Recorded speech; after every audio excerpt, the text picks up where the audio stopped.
Hello, good morning, good afternoon, good evening, ladies and gentlemen. Welcome to my channel, guys. So, what is your name, man? Huh? Please tell me. What is your name? നിങ്ങൾ ഈ video കാണുമില്ലയോ എന്ന് എനിക്കറിയില്ല. കാണാനുള്ള സാധ്യത വളരെ കുറവാണ്. എന്നാലും ഞാൻ നിങ്ങളുടെ അടുത്ത് ചോദിക്കുകയാണ്, നിങ്ങൾ ആരാണ് ആക്ച്വലി? എന്താണ് നിങ്ങളുടെ പേര്? I'm talking about. അറിയാവുന്നവരാരെങ്കിലും ഉണ്ടെങ്കിൽ ഒന്ന് കമൻറ്റ് ബോക്സിൽ പറയാൻ വേണ്ടിയിട്ട് ശ്രമിക്കുക അവരുടെ പേരെന്താണെന്ന്. ഈ സിനിമ കണ്ടവരോടാണ്. ദിലീപേട്ടൻ്റെ കൂടെ അഭിനയിച്ച ആ ആക്ട്രസിൻ്റെ പേരെന്താണ്? ഈ സിനിമ കണ്ടു കഴിഞ്ഞിട്ടും അവരുടെ ആ മുഖം അങ്ങോട്ട് മനസ്സൊന്നും പോകുന്നില്ല. എനിക്ക് ഭയങ്കരമായിട്ട് ഇഷ്ടപ്പെട്ടു. നല്ല രസമുണ്ട്. അവരുടെ ക്യാരക്ടറാണെങ്കിലും നല്ല രസമുണ്ട്. അവർ നന്നായിട്ട് ചെയ്തിട്ടുണ്ട്. നന്നായി അവർ പെർഫോം ചെയ്തിട്ടുണ്ട്. അയ്യോ, എവിടെ നോക്കിയിട്ടും അവരുടെ പേര് കാണുന്നില്ല. പക്ഷെ ബുക്ക് മൈ ഷോയിൽ നോക്കി അല്ലാതെ ഒക്കെ നോക്കിയിട്ടും പേര് കിട്ടുന്നില്ല. മഹാ കഷ്ടം. അപ്പോൾ ഈ ഒരു സിനിമയെ കുറിച്ചിട്ടുള്ള ഒരു അഭിപ്രായം പറയുന്ന സമയത്ത് അവരുടെ പേര് പറയാതിരിക്കാൻ എനിക്ക് ആക്ച്വലി തോന്നുന്നില്ല. എന്നാൽ പേര് അറിയുന്നുമില്ല. അതുകൊണ്ടാണ് ഞാൻ തുടക്കം തന്നെ ഇങ്ങനെ പറഞ്ഞിട്ട് സ്റ്റാർട്ട് ചെയ്തത്. അവരുടെ പേരെന്താണെങ്കിലും ശരി, അവർ നന്നായി ചെയ്തിട്ടുണ്ട്. എനിക്ക് ഭയങ്കരമായിട്ട് ഇഷ്ടപ്പെട്ടു. കിടിലൻ ക്യാരക്ടർ, ഗംഭീര പെർഫോമൻസ് ആയിരുന്നു പുള്ളിക്കാരുടെ. അപ്പോൾ ഇനി ബാക്കി കാര്യങ്ങളിലേക്ക് കിടക്കാം. 2-3 ദിവസം മുമ്പ് ഞാനൊരു വീഡിയോ ചെയ്തിട്ടുണ്ടായിരുന്നു. இந்த வாட்டியாவது ദിലീപേട്ടന് തിരുമ്പി വര മുടിയുമാ എന്നൊക്കെ പറഞ്ഞിട്ട്. ഈ ഒരു സിനിമ കണ്ടതിന് ശേഷം എനിക്ക് പറയാനുള്ളത്, இந்த வாட்டி മിസ്സാകലെ, இந்த வாட்டி തിരുമ്പി വന്നിട്ടേ, இந்த வாட்டி തിരുമ്പി വന്നിട്ടേ. നല്ലൊരു സിനിമ, നൈസായിട്ടുള്ളൊരു സിനിമ, നല്ല മര്യാദയുള്ളൊരു സിനിമ. ആ ഒരു വാക്ക് ഉപയോഗിക്കാനാണ് ഞാൻ താല്പര്യപ്പെടുന്നത്. നല്ല മര്യാദയുള്ളൊരു സിനിമ. ദിലീപേട്ടനെ കുറിച്ചിട്ടുണ്ടായിരുന്ന ക്രിറ്റിസിസംസ് ഇങ്ങനെയായിരുന്നു. ലൈക്ക് കുറച്ച് നാളുകളായിട്ട് സിനിമയുമായി ബന്ധപ്പെട്ടിട്ട് പുള്ളി തീരെ അപ്ഡേറ്റഡ് ആവുന്നില്ല, അല്ലെങ്കിൽ പുള്ളി അപ്ഡേറ്റഡ് ആവാൻ ആഗ്രഹിക്കുന്നില്ല, ഒരു മാറ്റമില്ല, ഒരേപോലെയുള്ള പരിപാടികൾ ചെയ്യുന്നു എന്നുള്ള സംസാരങ്ങളൊക്കെ സോഷ്യൽ മീഡിയയിൽ ഉണ്ടായിരുന്നു. ആളുകൾ വീഡിയോയിൽ പറഞ്ഞിട്ടുണ്ടായിരുന്നു, കമൻറ്റ് ബോക്സിൽ പറഞ്ഞിട്ടുണ്ടായിരുന്നു. ഈ ഒരു സിനിമ കണ്ടപ്പോൾ എനിക്ക് തോന്നിയത്, അത്തരത്തിലുള്ള ആളുകളുടെ ആ ഒരു പരിഭവം ഇതിൽ മാറിയിട്ടുണ്ടാവുമെന്ന് ഞാൻ വിശ്വസിക്കുന്നു. എനിക്കറിയില്ല, ഇത് എൻ്റെ വ്യക്തിപരമായിട്ടുള്ള തോന്നലാണ്, എൻ്റെ വ്യക്തിപരമായിട്ടുള്ള അഭിപ്രായമാണ്. ബാക്കി ആരുടെ അഭിപ്രായങ്ങൾ ഞാൻ കണ്ടിട്ടില്ല. കമൻറ്റ് ബോക്സ് ഒന്നും ഞാൻ ആക്ച്വലി നോക്കിയിട്ടില്ല. ഇപ്പം ഞാൻ എൻ്റെ അഭിപ്രായമാണ് വന്നിരുന്നു പറയുന്നത്. നിങ്ങൾക്ക് തോന്നിയത് നിങ്ങൾക്ക് പറയാം. എനിക്കിഷ്ടപ്പെട്ടു സിനിമ, എനിക്ക് ഭയങ്കരമായിട്ട് ഇഷ്ടപ്പെട്ടു. ഇതിൻ്റെ അകത്ത് പുള്ളിയാണെന്നുണ്ടെങ്കിലും വളരെ നന്നായിട്ട് ചെയ്തു വെച്ചിട്ടുണ്ട്. പുള്ളി മോശം ആക്ടർ ആയിരുന്നതിന് മുമ്പ് നല്ലട്ടാ പറയുന്നത്. പുള്ളി നല്ല കിടിലൻ ആക്ടർ തന്നെയാണ്, ഗംഭീര നടനാണ് പുള്ളി. As an actor also. അതേപോലെ നല്ല കോമഡി ആണെങ്കിലും പുള്ളി ഗംഭീരമായിട്ട് ഇതിന് മുമ്പൊക്കെ ചെയ്തു വെച്ചിട്ടുണ്ട്. പക്ഷെ കഴിഞ്ഞ കുറച്ച് നാളായിട്ട് പുള്ളിക്ക് വന്നുകൊണ്ടിരുന്ന ക്രിറ്റിസിസത്തെ കുറിച്ചിട്ടാണ് ഞാൻ ആക്ച്വലി പറയുന്നത്. ഈ ഒരു സിനിമയ്ക്കകത്ത് അനാവശ്യമായ തമാശ, അല്ലെങ്കിൽ തമാശയ്ക്ക് വേണ്ടി തമാശ, അല്ലെങ്കിൽ കാണിക്കാൻ വേണ്ടിയുള്ള തമാശകൾ ക്രിയേറ്റ് ചെയ്ത് വെക്കുന്ന പരിപാടികളൊക്കെ ഉണ്ടല്ലോ, അങ്ങനെയൊന്നും ഇതിൻ്റെ അകത്ത് കാര്യമായിട്ട് ഉണ്ടായിരുന്നില്ല എന്നുള്ളതാണ് ഈ സിനിമയുടെ ഏറ്റവും വലിയൊരു പോസിറ്റീവായിട്ട് പേഴ്സണലി എനിക്ക് തോന്നിയത്. എല്ലാം ലഘുവായിട്ടുള്ള പരിപാടികൾ, അതായത് ഓവറായിട്ടില്ല. ഉണ്ട് ഇപ്പോൾ തമാശ ആനുണ്ട്, പക്ഷെ ഇങ്ങനെ നമുക്ക് ഇങ്ങനെ കണ്ട് നശിപ്പിച്ചിട്ട് എനിക്ക് ഇറങ്ങി അങ്ങനെ ഒരു സാധനങ്ങളൊന്നും ഇതിൻ്റെ അകത്ത് ആക്ച്വലി തോന്നിയിട്ടില്ല എന്നുള്ളതാണ്. തമാശയ്ക്ക് തമാശ ഉണ്ട്, അതിൽ വർക്കാവാതെ പോയതും ആക്ച്വലി ഉണ്ട്, പക്ഷെ വർക്കായതും ആക്ച്വലി ഉണ്ട്. തമാശക്ക് അവിടെ ഇരിക്കട്ടെ. ഇത് ഒരു പൊട്ടിച്ചിരിപ്പിക്കാൻ വേണ്ടിയിട്ടുള്ള ഒരു കൈൻഡ് ഓഫ്, അല്ലെങ്കിൽ ചിരി അതിനു വേണ്ടി മാത്രമുള്ള സിനിമയല്ല. അത് ഈ സിനിമ ഇറങ്ങുന്നതിന് മുമ്പ് തന്നെ അവർ പറഞ്ഞിട്ടുണ്ടായിരുന്ന ഒരു കാര്യമാണ്. ഇതിൻ്റെ അകത്തൊരു കഥയുണ്ട്, പ്രിൻസ് എന്ന് പറഞ്ഞ ക്യാരക്ടറിൻ്റെ ഒരു അവസ്ഥയുണ്ട്. അതേപോലെ തന്നെ അവരുമായിട്ട് ബന്ധപ്പെട്ട് നിൽക്കുന്ന ആൾക്കാരുടെ, അതായത് മറ്റേ മഞ്ജു പിള്ളയുടെ ക്യാരക്ടർ ആയിക്കോട്ടെ, എനിക്ക് ഭയങ്കരമായിട്ട് ഇഷ്ടപ്പെട്ട ഒരു ക്യാരക്ടറാണ്. ഇതിൻ്റെ അകത്തൊരു നല്ലൊരു കഥയും കൂടി ആക്ച്വലി ഉണ്ട് എന്നുള്ളതാണ് ഇതിൻ്റെ അകത്തൊരു പ്രാധാന്യം. സോ ഓവറോൾ എന്താ പറയുക, നന്നായിട്ടത് അത് സുഖമായിട്ട് കണ്ടിരിക്കാൻ വേണ്ടി പറ്റുന്ന, അല്ലെങ്കിൽ ഫാമിലി പ്രേക്ഷകർക്കാണെന്നുണ്ടെങ്കിലും കയറി കണ്ട് സുഖമായിട്ട് ഇറങ്ങി വരാൻ വേണ്ടി പറ്റുന്ന, അല്ലെങ്കിൽ എൻജോയ് ചെയ്ത് കണ്ട് ഇറങ്ങി വരാൻ വേണ്ടി പറ്റുന്ന ഒരു നല്ല സിനിമയായിട്ടാണ് പ്രിൻസ് ആൻഡ് ദ ഫാമിലി എനിക്ക് ആക്ച്വലി തോന്നിയത്. ദിലീപേട്ടൻ്റെ പെർഫോമൻസ് ആണെന്നുണ്ടെങ്കിലും നൈസായിരുന്നു, നന്നായി ചെയ്തു വെച്ചിട്ടുണ്ട്. എടുത്ത് പറയേണ്ടത്, ആ ദിലീപേട്ടൻ്റെ കൂടെ അഭിനയിച്ച ആ ഒരു ആക്ട്രസ്, ഞാൻ അവരെക്കുറിച്ച് കൂടുതൽ പറഞ്ഞ സ്പോയിലറായി പോകുമെന്ന് എനിക്കറിയില്ല. അവരിതിൻ്റെ അകത്തൊരു വ്ളോഗറാണ് ആക്ച്വലി. അപ്പോൾ അവർ തുടക്കം തന്നെ അവർ അത്രയും നേരം സിനിമ പോകുന്നത് ഒരു ഫ്ലോയിലാണ്. അതുവരെ നമുക്കങ്ങനെ വലിയ സംഭവമായിട്ട് അങ്ങനെ ആ ഒരു സിനിമയെക്കുറിച്ചിട്ട് തോന്നില്ല. തുടക്കം നമ്മളിങ്ങനെ ചില തമാശകൾ വർക്കാവുന്നു, ചിലത് വർക്കാവാതെ പോകുന്നു, ഇങ്ങനെ ഇരിക്കുന്നു മാത്രം. പക്ഷേ ഇവരുടെ ഒരു എൻട്രിക്ക് ശേഷം സിനിമയ്ക്കൊരു അപ്പ് കിട്ടുന്നുണ്ട്. അത് തന്നെയാണ് എടുത്തു പറയേണ്ടത്. ഇവർ തുടക്കം തന്നെ വരുന്ന സമയത്ത് നല്ല രസമാണ്, ഭയങ്കര എക്സെൻട്രിക് ആയിട്ടുള്ള പരിപാടിയാണ്. അതായത് വ്ളോഗറാണ്, നിങ്ങൾക്ക് അറിയാലോ, എല്ലാം വ്ളോഗിങ് ക്യാമറ ഒക്കെ പിടിച്ചിങ്ങനെ നടക്കുന്ന ഒരു പരിപാടിയാണ്. അത് ഭയങ്കര ഇൻട്രസ്റ്റിംഗ് ആയിട്ട് തോന്നി. പിന്നെ അങ്ങനെ അവരുടെ ഒരു ഫേസ് വേറെ, പിന്നെ അത് കഴിഞ്ഞിട്ട് അവരുടെ ഒരു ഫേസ് മാറുന്നുണ്ട്. അപ്പോൾ അവരെ തുടങ്ങിയപ്പോൾ സമയത്ത് അവരുടെ പെർഫോമൻസും ഭയങ്കരമായിട്ട് ഇഷ്ടപ്പെട്ടു. അത് കഴിഞ്ഞിട്ടുള്ള അവരുടെ ഒരു സിറ്റുവേഷൻ മാറുന്ന സമയത്ത് ഉണ്ടാകുന്ന അവരുടെ പെർഫോമൻസും എനിക്ക് ഭയങ്കരമായിട്ട് ഇഷ്ടപ്പെട്ടു. അപ്പോൾ അത് എടുത്തു പറയണം തോന്നി, അതുകൊണ്ടാണ് ഞാൻ എടുത്തെടുത്ത് പറഞ്ഞുകൊണ്ടേ ഇരിക്കുന്നത്. പിന്നെ മഞ്ജു പിള്ളയുടെ ക്യാരക്ടർ എന്താ അറിയില്ല, എനിക്ക് അവർ ഭയങ്കര ഇഷ്ടമാണ്. അവരുടെ മറ്റേ ഫാലിമി ആയിക്കോട്ടെ, ഹോം എന്ന് പറഞ്ഞ സിനിമ ആയിക്കോട്ടെ, അതിലൊക്കെ ഞാൻ അവർ ഭയങ്കരമായിട്ട് ശ്രദ്ധിക്കുന്നുണ്ട്. എനിക്ക് അവരെ സ്ക്രീനിൽ കാണുന്ന സമയത്ത് ഒരു സന്തോഷമാണ്. നല്ല പെർഫോമറാണ് അവർ. ഇതിൻ്റെ അകത്താണെന്നുണ്ടെങ്കിലും നല്ലൊരു ക്യാരക്ടറാണ് അവർ ചെയ്തിരിക്കുന്നത്. ഒരു വീട്ടിലെ ഊണ് പോലുള്ളൊരു സെറ്റപ്പൊക്കെ നടത്തുന്ന ഒരു ക്യാരക്ടറാണ് അവരുടെ. അവർ നന്നായി ചെയ്തിട്ടുണ്ട്. ഇതിൽ അവർക്കൊരു പണി കിട്ടുമെന്ന് പറഞ്ഞാൽ അവർക്കൊരു പണി കൊടുക്കുന്നതാണ്. അത് ആര് കൊടുക്കുന്നതെന്നൊന്നും പറയുന്നില്ല, അവർക്കൊരു പണി കൊടുക്കുന്നതാണ്.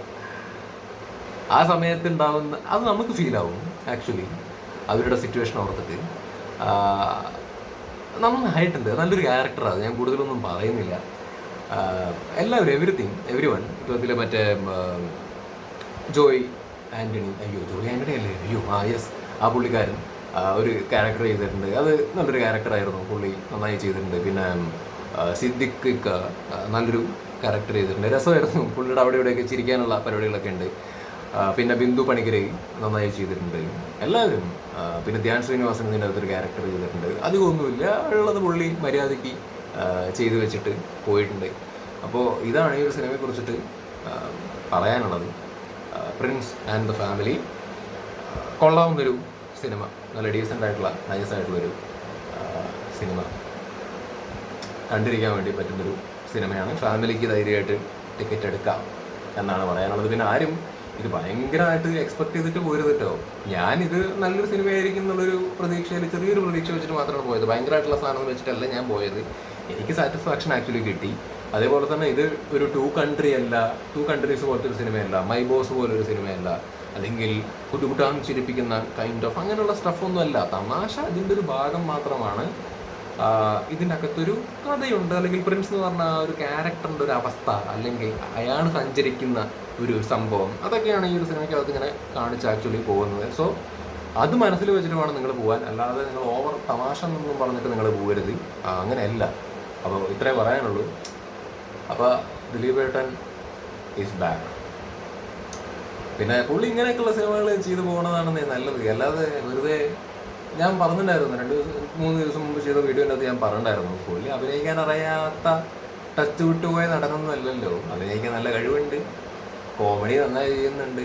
അതല്ലാതെ ക്യാരക്ടർ റോൾസ് ആണെങ്കിലും സീരിയസ് ആയിട്ടുള്ള റോൾസ് ആണെങ്കിലും പുള്ളിയെ കൊണ്ട് ചെയ്യാനുള്ള മാസ് പരിപാടികളൊക്കെ ആണെങ്കിലും പുള്ളിയെ കൊണ്ട് ചെയ്യാനുള്ള സാധനങ്ങളൊക്കെ ആക്ച്വലി ഉണ്ട്. ഇനി തമാശ ചെയ്യുന്ന സമയത്ത് തമാശ മാത്രം ചെയ്തുകൊണ്ടിരിക്കുക, അല്ലെങ്കിൽ ഓവർ തമാശകൾ ഫോക്കസ് ചെയ്ത്, അല്ലെങ്കിൽ കോമഡിക്കായിട്ട് കോമഡി ക്രിയേറ്റ് ചെയ്തിട്ടുള്ള പരിപാടികൾ ഇങ്ങനെ ചെയ്തുകൊണ്ടിരിക്കുക എന്നുള്ളൊരു പരിപാടിയിൽ മാത്രം പുള്ളി ഒതുങ്ങിപ്പോകുന്നൊരു അവസ്ഥ ആക്ച്വലി ഉണ്ട്. അതൊക്കെ ക്രിറ്റിസിസത്തിൽ പെട്ട കാര്യമാണ്, ആളുകൾ ക്രിറ്റിസൈസ് ചെയ്തുകൊണ്ടിരുന്നൊരു കാര്യമാണ്. അപ്പം അതൊരു സൈഡിലേക്ക് കുറച്ച് നാളത്തേക്കൊക്കെ ഒന്ന് മാറ്റി വെച്ച് നല്ലൊരു കഥയുടെ ഭാഗമാവുക. ഇപ്പോൾ കോമഡി ആയിക്കോട്ടെ, നല്ല കഥയും കൂടി ഉണ്ടായാൽ മതി. കോമഡി മാത്രമല്ല തന്നെ സീരിയസ് റോൾസും കൂടിയും ചെയ്യും. രാമലീലയൊക്കെ പുള്ളി തന്നെ ചെയ്തതല്ലേ. കുറേ സിനിമകളുണ്ട്, പാസഞ്ചർ, അങ്ങനെ കുറേ നല്ല അഭിനയ പ്രാധാന്യമുള്ള സിനിമകളൊക്കെ പുള്ളി ചെയ്തിട്ടുണ്ട്. ഇപ്പോൾ കമ്മാര സംഭവം ആയിക്കോട്ടെ, നല്ലൊരു സിനിമയായിരുന്നു. അപ്പോൾ അത്തരത്തിലുള്ള ഇടയിൽ സീരിയസ് ആയിട്ടുള്ള കൈൻഡ് ഓഫ് സിനിമകളും പുള്ളിക്ക് വേണം. അത് പുള്ളി തേടി വരാത്തതാണോ അല്ലെങ്കിൽ പുള്ളി എടുക്കാത്തതാണോ എന്ന് എനിക്കറിയില്ല. അത് എന്താണെങ്കിലും അത്തരത്തിലുള്ള നല്ല സിനിമകളൊക്കെ പുള്ളിയുടെ നിന്ന് പ്രതീക്ഷിക്കുന്നുണ്ട്. കാരണം അങ്ങനെ കേസ് യെസ് ഓഫ് കോഴ്സ് ആളുകൾ ചിലപ്പോൾ പറയാൻ സാധ്യതയുണ്ട്.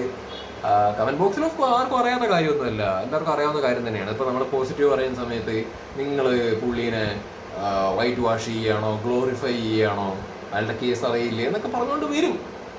അത് നമ്മൾ പറയാതിരുന്നിട്ട്, ഇപ്പം ഞാൻ അതിനെക്കുറിച്ച് മെൻഷൻ ചെയ്യാതിരുന്നിട്ട് കാര്യമില്ല, അതെന്തായാലും വരും. എനിക്ക് പറയാനുള്ളത്, കേസ് എന്ന് പറയുന്നത് ഒരു സൈഡിൽ ഉണ്ട്, കോടതിയിൽ നിൽക്കുന്നൊരു കാര്യമാണ്. നമ്മൾ അത് നോക്കി സിനിമേനെ വിലയിരുത്താൻ നിന്ന് കഴിഞ്ഞാൽ നടക്കില്ല. ബിക്കോസ് സിനിമ ഈസ് സിനിമ, മറ്റത് കേസ് ഈസ് കേസ്. അപ്പോൾ സിനിമ എന്നുള്ള രീതിയിൽ വരുമ്പോൾ ഇതിൽ ദിലീപ് മാത്രമല്ല, വേറെയും ആർട്ടിസ്റ്റുകളുണ്ട്, ഇതിന് പുറകിൽ വർക്ക് ചെയ്ത ആളുകളുണ്ട്. അപ്പോൾ ഇതൊരു വേറൊരു എഫേർട്ടാണ്.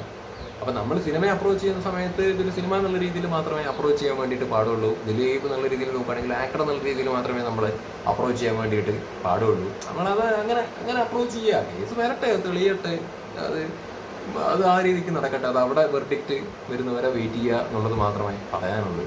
അപ്പോൾ സിനിമ നല്ല രീതിയിൽ നോക്കുന്ന സമയത്ത് എനിക്ക് പേഴ്സണലി പടം ഇഷ്ടപ്പെട്ടു, എനിക്ക് വർക്കായി, നല്ലൊരു സിനിമ. അപ്പോൾ ദിലീപിൻ്റെ ഇനിയും നല്ല നല്ല സിനിമകളൊക്കെ വരട്ടെ. ഇങ്ങനെ ബാൻഡ്ര എന്നൊന്നും പറഞ്ഞുകൊണ്ടുള്ള സിനിമ, അല്ലെങ്കിൽ കേശു ഈ വീടിൻ്റെ നാഡൻ എന്നൊന്നും പറഞ്ഞിട്ടുള്ള സിനിമകളൊന്നും തലവയ്ക്കാതിരിക്കുക എന്നുള്ളതാണ്. കുറച്ചും കൂടി സ്ക്രിപ്റ്റിലൊക്കെ ഫോക്കസ് ചെയ്ത് ഇന്നത്തെ രീതിയിൽ കുറച്ച് അപ്ഡേറ്റഡ് ആയി ഉള്ള രീതിയിലൊക്കെ ഉള്ളൊരു പരിപാടിയൊക്കെ ആയിട്ട് വരികയാണെന്നുണ്ടെങ്കിൽ ആളുകൾ സ്വീകരിക്കാൻ റെഡി ആയിട്ട് തന്നെയാണ് ആക്ച്വലി ഇരിക്കുന്നത്. അപ്പോൾ വരട്ടെ, ആളുകൾ കയറി കാണട്ടെ cinema, friends and family. Again ഞാൻ നിങ്ങളുടെ ചോദിക്കുകയാണ് സുഹൃത്തുക്കളെ, ദിലീപ് ഏട്ടൻ്റെ ഭാര്യയായിട്ട് അഭിനയിച്ച ആളുടെ പേര് എന്താണ്? ரொம்ப പിടിച്ചിട്ടേ എനിക്ക് അവരുടെ പെർഫോമൻസ് ரொம்ப പിടിച്ചിട്ടേ. നല്ല നടി, നന്നായി ചെയ്തിട്ടുണ്ട്. അവരുടെ പേര് അറിയാവുന്നവരുണ്ടെങ്കിൽ ഒന്ന് കമൻറ്റ് ബോക്സിൽ പറയാം. പിന്നെ ഇതിൽ ഉർവശി ചേച്ചിയുടെ ഒരു ക്യാരക്ടർ ലാസ്റ്റ് വരുന്നുണ്ട്. കിടു ക്യാരക്ടറായിരുന്നു, ഭയങ്കരമായിട്ട് ഇഷ്ടപ്പെട്ട്. ഞാൻ ഫിസിക്കലി കൈയടിച്ചില്ല എന്നുണ്ടെങ്കിൽ പോലും മനസ്സിനകത്ത് ഞാൻ കൈയടിച്ച്. കാരണം ഇവിടെയുള്ള സോഷ്യൽ മീഡിയ, ഓൺലൈൻ ചാനൽ ചെയ്യുന്ന കുറേ പരിപാടികൾ ആക്ച്വലി ഉണ്ട്. മരണ വീട്ടിലേക്ക് ക്യാമറയും കൊണ്ട് പോവുക, മരണ വീട്ടിൽ പോലും മര്യാദ കാണിക്കാത്ത പരിപാടി, അല്ലെങ്കിൽ ബാക്കിയുള്ള ആളുകൾക്കും ലൈഫുണ്ട് എന്നുള്ളതിനെ കുറിച്ചിട്ട് ചിന്തിക്കാതെ അവനവൻ്റെ കീശ വീർപ്പിക്കാൻ വേണ്ടി മാത്രം എന്തും തമ്പനയിൽ പടച്ചു വിടുക, എന്തും ഒരു ഉറപ്പില്ലാതെ അങ്ങ് വീഡിയോയിലൂടെ പടച്ചു വിടുക എന്ന് പറയുന്ന പരിപാടി നടത്തുന്ന കുറേ ആളുകൾ ഉണ്ട്, ഈ സോഷ്യൽ മീഡിയക്കകത്തുണ്ട്. അപ്പോൾ അവരുടെ ചെപ്പി നോക്കി ഒരടിയും തീട്ടന്മാരും ഒരു എറിയായിരുന്നു അവരുടെ ക്യാരക്ടർ. അതെനിക്ക് ഭയങ്കരമായിട്ട് ഇഷ്ടപ്പെട്ടു. റിയാലിറ്റിയാണ് പറയുന്നത്, അതുണ്ട്, അത് നടക്കുന്നുണ്ട്. ഒരു വശം മാത്രം പുറത്തേക്ക് വിടുക, അതിൻ്റെ അപ്പുറത്തെ വശം ആളുകൾ അറിയാതെ പോവുക എന്നൊക്കെ പറയുന്നൊരു സംഗതി ഉണ്ടല്ലോ. അത് കിടിലനായിരുന്നു, അത് കിടിലൻ ക്യാരക്ടറായിരുന്നു അവരുടെ. അത് കിടിലനായിട്ട് അവർ വന്ന് ചെയ്തിട്ടും പോയി. അപ്പോൾ ഓവറോൾ ഇതിൻ്റെ അകത്ത് തമാശ സിനിമ എന്നുള്ള രീതിയിലല്ല ഞാൻ അപ്രോച്ച് ചെയ്തതും, അല്ലെങ്കിൽ ഇതിൻ്റെ അകത്തുള്ള തമാശകൾ എന്നുള്ള സംഭവങ്ങളല്ല ഞാൻ ഇതിൻ്റെ അകത്ത് കൂടുതൽ എൻജോയ് ചെയ്തത്. എനിക്കിതിൻ്റെ അകത്ത് ഉള്ള ബാക്കിയുള്ള കാര്യങ്ങളുണ്ട് കഥാപരമായി, അല്ലെങ്കിൽ ആ ഒരു ക്യാരക്ടറിനെ, പ്രിൻസ് എന്ന് പറഞ്ഞ ക്യാരക്ടറാണെന്നുണ്ടെങ്കിലും അങ്ങനെ സെക്കൻഡ് ഹാഫിലേക്കൊക്കെ വരും. നിങ്ങൾ കാണും, സിനിമ കണ്ടേ ഞാൻ മനസ്സിലാവും. പിന്നെ കൂടുതൽ പറയാൻ വന്നാൽ ഞാൻ പിന്നെ ഇരുന്ന് പറയേണ്ടി വരും. അതുകൊണ്ടാണ് കൂടുതൽ പറഞ്ഞങ്ങോട്ട് ദീർഘിപ്പിക്കുന്നില്ല. നിങ്ങൾ കണ്ടോ, അത് കൂടുതൽ ഇഷ്ടപ്പെട്ടു. ഇതിൻ്റെ ഒരു ഓവറോൾ മേക്ക് ചെയ്ത് വെച്ചിരിക്കുന്നത്, അല്ലെങ്കിൽ ഇതിൻ്റെ ഒരു സ്ക്രിപ്റ്റിങ്ങിൻ്റെ ഒരു സംഭവങ്ങൾ എനിക്ക് ഭയങ്കരമായിട്ട് ഇഷ്ടപ്പെട്ടു. എന്തോ വെരി ഗുഡ്. ഇതിൻ്റെ ഡയറക്ടർ ആയിക്കോട്ടെ, റൈറ്റർ ആയിക്കോട്ടെ, നിങ്ങൾ വീണ്ടും വിൻറ്റേജ് ദിലീപ് എന്ന് പറഞ്ഞിട്ട് കൂടുതൽ തമാശ, അല്ലെങ്കിൽ തമാശക്കായിട്ട് സീന് ക്രിയേറ്റ് ചെയ്യുക. എന്തൊരു അരോചകമാണെന്ന് അറിയോ, തമാശക്കായിട്ടൊരു സീന് ക്രിയേറ്റ് ചെയ്യുക എന്ന് പറയുന്നത് നമുക്ക് കാണുമ്പോൾ തന്നെ പ്രാന്ത് പിടിക്കും. എന്തോ അത്തരത്തിലുള്ള കോമാളിത്തരങ്ങൾക്കൊന്നും വേണ്ടിയിട്ട് നിന്നില്ല ഡയറക്ടറും റൈറ്ററൊന്നും. അതിൽ നന്ദി ആസ് എ പ്രേക്ഷകൻ ഞാൻ രേഖപ്പെടുത്തുകയാണ്. Very good. ഇങ്ങനെ തന്നെ പോട്ടെ, ദിലീപേട്ടൻ നടന്നെങ്കിൽ ഇങ്ങനെ തന്നെ ആക്ച്വലി പോട്ടെ, ഇത് കീപ്പ് ചെയ്ത് പോട്ടെ. ഇനി ഇപ്പോൾ ബബ്ബ വരാനുണ്ട്, അത് ഇതിൽ നിന്നൊക്കെ വ്യത്യസ്തമായൊരു സിനിമയാണെന്നാണ് ഞാൻ മനസ്സിലാക്കുന്നത്. സോ ഇനി നല്ല നല്ല സിനിമകൾ വരട്ടെ എന്നുള്ളതാണ്. അപ്പോൾ ദാറ്റ്സ് ഇറ്റ്. ബൈ.